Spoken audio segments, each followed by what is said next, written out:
Hey guys, there's been another update announcement for the Forerunner server. Just again, the Forerunner server was the pre-existing server before global launch. It is separate, but they do get updates a bit sooner than us on global, and this update will eventually roll through to global, I'm guessing in a month or two's time. So with that, let's get into it. It is a Discord notice. It's actually quite long, so here we are. This is the official Discord, and you can see at the top it says Forerunner server news.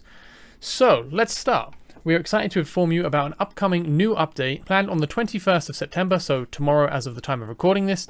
Rest assured all servers remain aligned, yada yada yada, and there will be a 50 diamond compensation, which is sure. So first off, there are changes to Guild War, this whole block here. They have added 2 new demon soldiers, a suicider and a scalekin mage. People were very mixed about Guild Wars, myself included. And I do like the premise. I have to say I do like the premise, and adding suicide units just feels... I'm the kind of guy who will do something incredibly inefficient just because it's funny. So I'm probably going to max the suicide heroes, just throw all of my guild coins into these guys if I can. It depends if they're in the arena shop or not, the guild shop or not, in the Dwarven Association. But yeah, I like the idea of just doing something silly, and having heroes or having demons that just blow up and kill the other team just sounds fun. So that sounds cool to me.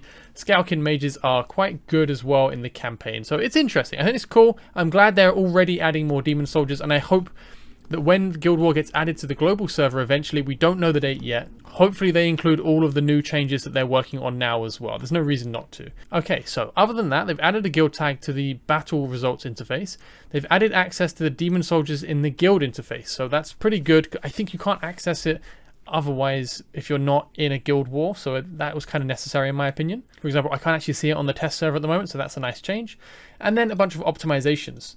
So they've optimized the points and ranking rules, so I'm guessing hopefully more rewards from Guild War. They've adjusted the attributes of some monsters in the Guild War. They've optimized the operation of affiliating demon soldiers, so when you assign a hero to a demon soldier, they've changed how that functions, I guess. They've changed the display of season rewards. They've optimized training stage content, so they have added a way to test and to train in Guild War, so you can try out different strategies without having to spend attacks. So that's really cool. We need this throughout the game. I am a big fan of this, so thank you for adding this in. But please do it in Arena as well. That would be really nice. And in Guild Boss, please. So other than that, they've optimized the display of the training system itself. So those are the changes to the Guild War. I think it's cool. It's great that they've already got some changes rolling in. They did actually ask me recently for my feedback on the Guild War. I haven't played it a lot, really. I played it the first season, and I haven't really had time to play it since. So I'm hoping they've asked other Forerunner players a lot as well, because those guys will have a much better input than I will. But yeah, overall, I thought it was pretty good. I feel like, obviously, they need to work on some stuff. My biggest hang-up was the lack of interaction from the players. I think when you're attacking, you want to be able to do a bit more rather than just watch. So hopefully they add something. And I, of course, passed on the feedback that I got in the comments on the videos that I put out initially. So yeah, it's good that they're taking steps already, and I'm glad they're adding new soldiers. I think that's really cool. The more soldiers, the more diversity, and the more stuff we can do. So moving on, there are some hero adjustments, and I was shocked to see Salazar mentioned. I thought, they're nerfing him. Surely they're nerfing him. You don't put Salazar in a hero adjustment and not nerf the guy. But no, it's a buff, sort of. Hemo Covenant. Obtain hero Kineza the Staff of Chi, or Ki, to unlock the following bonus effect. Blessing of Dragon Blood temporarily increases the hero's max HP by 20% when triggered, lasting for 5 seconds. Blessing of Dragon Blood, I believe, is his self-heal when he crits enough times. So that's interesting. Makes him tankier for sure, which is actually quite cool. Gives him some more sustain, because it was cool that he could self-heal, but it never felt that relevant to me. He does actually have pretty good base stats, but getting this max HP bonus will make it way easier for him to tank content. So that's kind of cool. It's not insane, which is good, because he didn't really need to be buffed. So that's cool.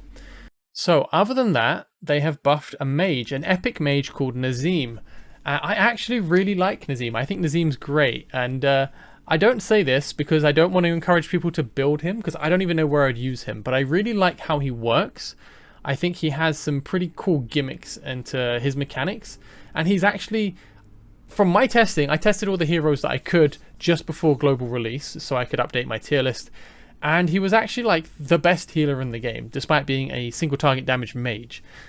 But there's an incredibly heavy caveat, which is he's the best healer for a single target for a short duration, but it's just this insane minigun of healing, of just these massive burst heals that just keep blasting out and just maxing people super fast. I think I tested him in Gear Raid 2 and I had him solo heal through one of the Earth Shakes or something, because he was just massacring these heals out super fast whenever he hit the golem. But it's so niche, the timing's awful, it's not very functional, but it was cool.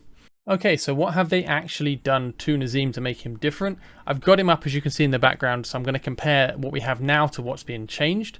So they've given him a talent. He currently does not have a talent, and the talent will mean that he will deal 30% extra damage to targets with Curse. 30% damage is actually quite a bit, but Curse is a very specific debuff which is not applied easily. So beyond that, basic attack is up to 60% damage to one enemy. So that's a nerf to his basic attack. Currently it is 100% up to 110%. So they've reduced his basic attack damage. So maybe they've also changed his stats in this as well to line it up. Curse Blade, this is his ultimate right here. So I've just pulled my screen down in a really slightly janky way, but I just wanted to be able to show you both of them at the same time. At the top of the screen, Cursed Blade summons magical blades, launching them at one enemy randomly in range every half a second, dealing 100 to 120% damage. So how does that compare to what we have at the moment? So it's up from 60% damage to up to 100% at base, and instead of 80% at max, it's now 120% at max. So yeah, they've really boosted the damage on his Cursed Blade ult, which is good. Though, okay, so this is an interesting thing that's not stated. This one, the actual notice states half a second, every half a second. I am fairly confident that on the existing version, his Cursed Blade is firing a lot faster than half a second. It feels ridiculously fast, but I don't know exactly without testing it. So maybe it's not quite as insane as I thought, but we'll see. So then the rest is to enemies who have been attacked at least 4 down to 3 times with level ups. During the ultimate, they deal up to 170% damage instead and inflict a half a second stun. I don't like this change, I'll be honest with you.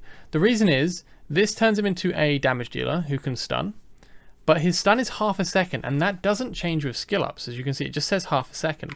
Currently, it is a 1 second stun, and the stun duration actually increases up to 3 seconds with skill up, so it becomes really quite a good lockdown. So I kind of like how much stun Nazeem has at the moment, and I think he attacks faster at the moment, but this one does more damage. Quite a bit more damage, especially the up to 170% damage. So he's more of a damage dealer now. I just like the utility. Again, I never found somewhere to use him. I didn't really try that much, but I did like how cool his kit was. It was quite unique. But now he does more damage for sure, less stun for sure, and potentially less healing. But I mean, healing every half a second is pretty dope. We'll see that in a second. They've changed the rage cap of the ultimate to 1400 at base, down to 1200 at max skill up. Currently his ult doesn't change with skill up, so that is 100 more rage cap at max skill than currently, which is unfortunate. They have boosted the initial rage though, so it's at 700 now rather than 300, so he gets it initially faster. But yeah, overall, the changes to the ultimate is more damage. I believe it fires slower now, but a lot more damage and less stun. You're only getting half a second stun every 3 attacks, which is a second and a half, whereas when I tested this before, he was just perma stunning things. But maybe there's a difference in the delay of attacks moving and traveling. Maybe it doesn't quite feel like a second freedom for the enemy. We'll see how it functions. But anyway, moving on, let's talk about the rest. There is Life Siphon. When Curse Blade deals damage, it restores up to 5% HP for one ally with the lowest HP percentage in range. So if we look at what he currently has, Life Siphon, it is now 70% of the damage dealt. Okay, so they've massively nerfed his healing. I don't like these changes, man. I was excited about this, but I thought I'd have to compare it to see. But yeah, it was 75% of damage dealt. So he was just burst healing everyone like crazy. Again, I don't know where he's super useful because his ult has a pretty big cooldown. He needs to have someone to attack to do the healing, but I liked it because it was quite niche. So yeah, I'm sure he's probably better now, especially one thing we're going to get to in a second. His awakenings, I think, are way better now. Yeah, I don't know. I like the utility of having someone who could heal like crazy and stun like crazy. Again, I didn't find anywhere to use it, so maybe it doesn't matter. But yeah, it's a shame. It's definitely a nerf to his healing output. Previously, he was healing up to 100% of his damage done to one ally every time this blade hits something, which is just crazy. Because you do way more damage than you actually have in health, right? So even if he's not doing a lot of damage, he was just max healing with every blade pretty much. Alright, so that's that. That's the changes to his kit. They have made him deal more damage with his ultimate, I believe. Stun less and heal less. That's how it reads to me. So, besides that, Awakened 1, when activated, he immediately inflicts Curse upon the 2 nearest enemies in range for 5 seconds. So when you ult Awakened 1, he will Curse, preventing enemies from attacking for 5 seconds. 2 enemies within range. Currently, it increases his crit rate by 25%. So this is a much better Awakening 1 in my opinion. It's a good debuff that increases his damage by 30%. So he'll actually be doing some pretty good damage with this applied.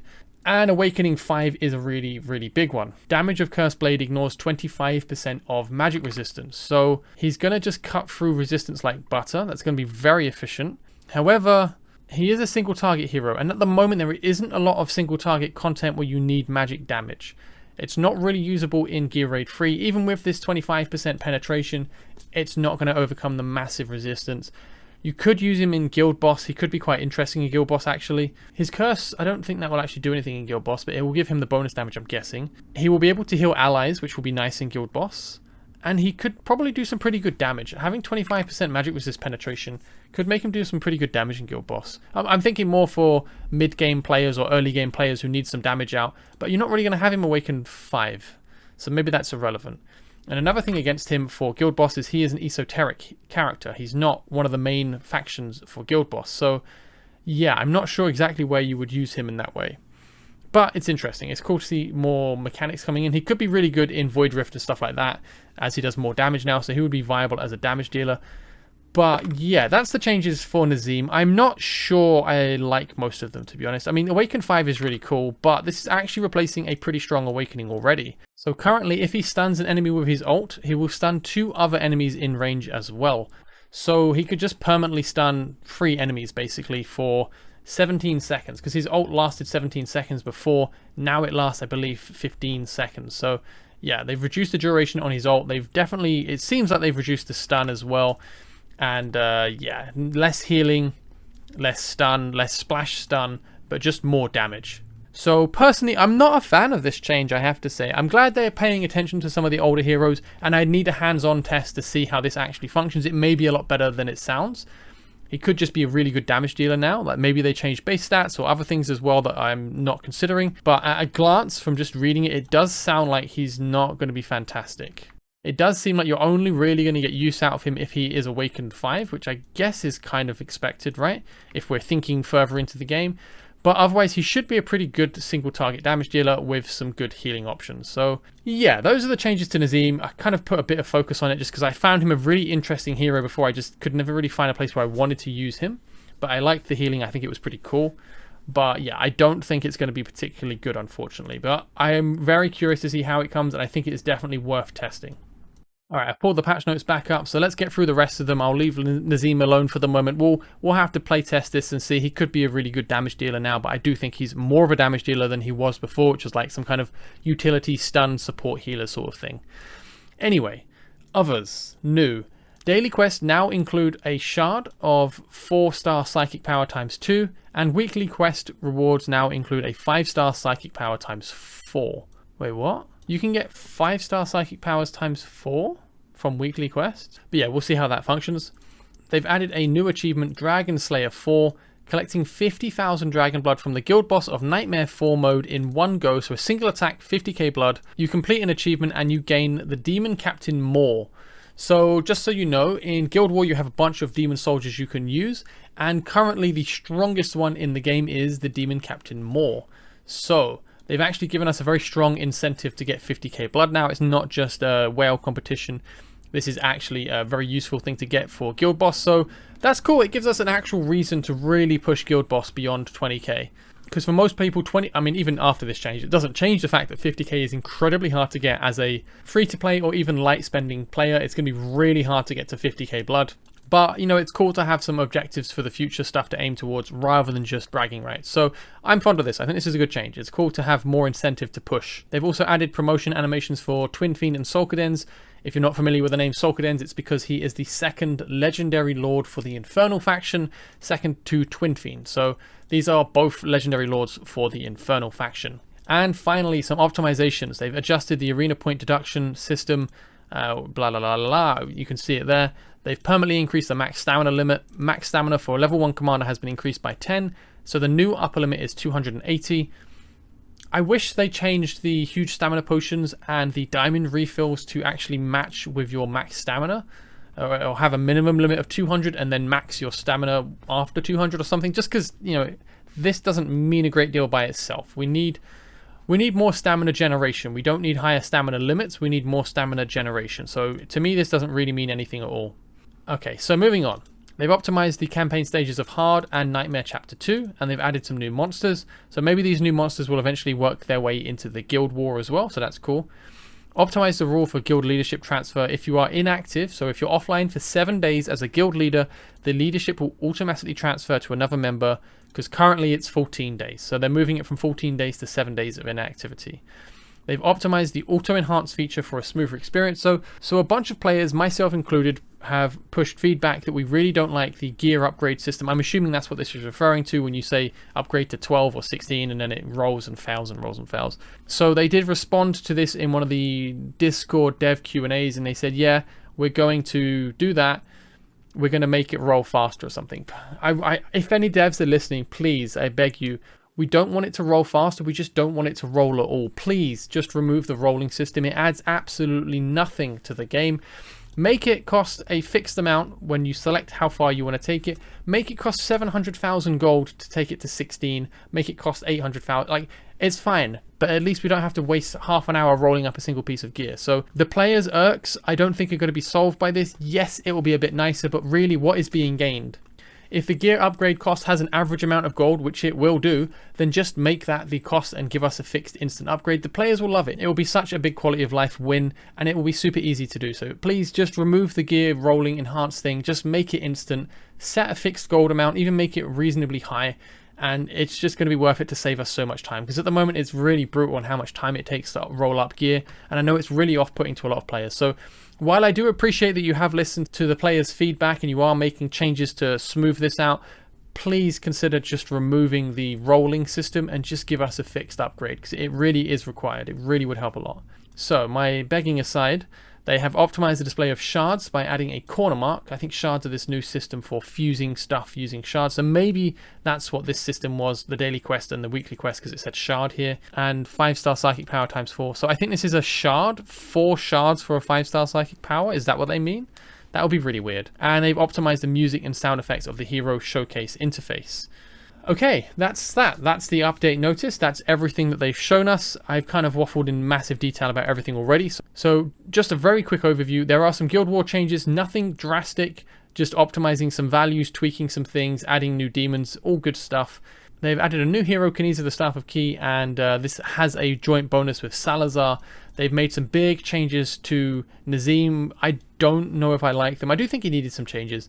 But yeah, I think he's probably more usable now. I liked him being more unique. So we'll see how he actually is. He could be really good. This magic resistance ignore is actually pretty huge. So it wouldn't surprise me if he became quite useful in some content.